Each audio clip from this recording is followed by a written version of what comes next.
Professionally agriculturist.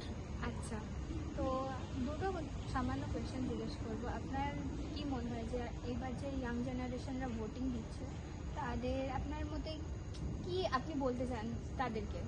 Young generation vote দেবে, নতুন generation আসবে সমাজে, এটাই ধারাবাহিকতা। কিন্তু আমার মনে হয় তাদের ভোট দেওয়ার সঙ্গে সঙ্গে তাদের দূরদর্শিতাটাকে কাজে লাগানো এবং ভবিষ্যতের চিন্তাভাবনাটাকে মাথায় রেখে ভোটিং করাটাই উচিত সবসময়। এই বিষয়ে কি বলবো? নমস্কার, আপনার নাম কি? আপনি কি করেন? ছোটখাটো ব্যবসা করি, ফলে ব্যবসা। আমি আপনাকে একটু প্রশ্ন করছি, আপনি কি বর্তমান সরকারের কাজে কি সন্তুষ্ট?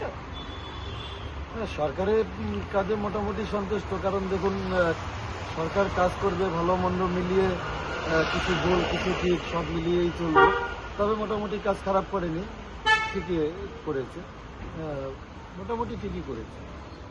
আপনার নাম? অষ্টম কুণ্ডু। আপনি কি করেন? আমি এখান থেকে একটা কাজ করি। আচ্ছা, আপনি কি সরকারের প্রতি কোনো উন্নতি দেখতে পাচ্ছেন? সরকারের উন্নতি যদি নতুন সরকার যদি আসতে পারে তাহলে আশা তো করা যাচ্ছে যে উন্নতি হবে।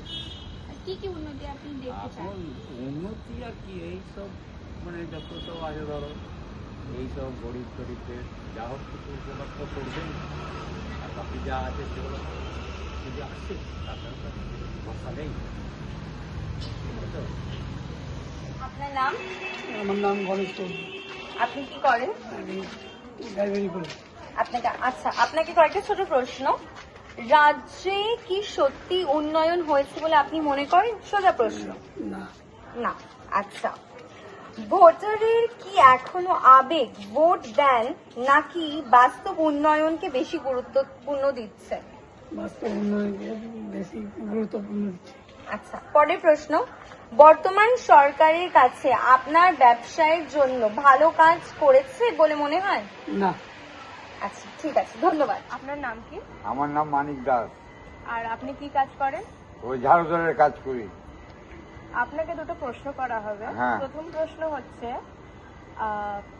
আপনি কি এই সরকার যেটা আছে সেটাকে আপনি চেঞ্জ চান হ্যাঁ, নাকি চেঞ্জ নাকি চাই। নাকি নতুন পুরনো সরকার সরকারই চাই, চান? নতুন সরকার। কেন চান আপনি? ওই দেশের অভাব চলছে, কিনে কাজ করে খেতে পাচ্ছি না, পোষাচ্ছে না। আচ্ছা, আর কিছু? আর কিছু এটাই অসুবিধা আমার, আচ্ছা। সংসার চলছে না। নমস্কার, আপনার নাম? গণেশ দাস। আচ্ছা, একটা ছোট প্রশ্ন। আপনার মতে এই মুহূর্তে বাংলার সবচেয়ে বড় রাজনৈতিক প্রবলেম কি? প্রবলেম তো সব দিক থেকেই প্রবলেম হয়। এখন যেটা কোনো একটা বেছে নিতে হবে। যেমন ভারতবর্ষে এখন যাকে এখন চাইছে, এখন বরাবর যে আসছে তাকে দিয়ে এখন সেই জিনিসটা তৈরি করতে হবে। সে যদি এখন এবারও আসে সেরকমই উন্নতি হবে সব, এই বিষয়টা চলে। ঠিক আছে, অনেক অনেক ধন্যবাদ। আমার দেওয়া প্রমিসেস গুলো কি ফুলফিল হয় বলে মনে হয় আপনার? সব সময়ই হয় না, যদি বলি সব সময় সবটাই হয় এটা বোধহয় কেউ বলবে না যে সবটাই করা সম্ভব হয়। তবে সরকারের সদিচ্ছার উপরে দেখা যায় অনেক সময় কোন সরকার চেষ্টা করেছে, কিছুটা হয়তো পরবর্তীকালে আমরা আশা করব সে যে সরকারই আসুক না কেন হয়তো হবে। হ্যাঁ, কিন্তু মোটামুটি এই সরকারের আমলে যে কিছু হয়নি এমন বলবো না, মোটামুটি কিছু কাজ হয়েছে, ভালোই হয়েছে। হ্যাঁ, এবং সবটা তো সম্ভব নয়। কাকে বেশি গুরুত্ব দেন?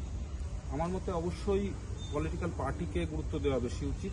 তার কারণ ব্যক্তিগত যে প্রভাব বা পার্সোনাল ক্যারিজমা যেটা ক্যান্ডিডেটের, সেটা বেশি দিন স্থায়ী হয় না। আর ভবিষ্যতের দিকে চিন্তাভাবনা রেখে পার্টি লাইনে সবাইকে কাজ করতে হবে এবং সব পার্টিরই একটা নির্দিষ্ট আদর্শ, মানে এটাকে আইডিওলজি বলি, সেটা থাকে। এবার ব্যক্তিগতভাবে কোনো প্রার্থীকে যদি গুরুত্ব দেওয়া হয় তাহলে সেই আইডিওলজিটাকে ডিনাই করা হয়। অতএব পার্টি লাইনটাকে মাথায় রেখেই ক্যান্ডিডেটকে প্রেফার করা উচিত।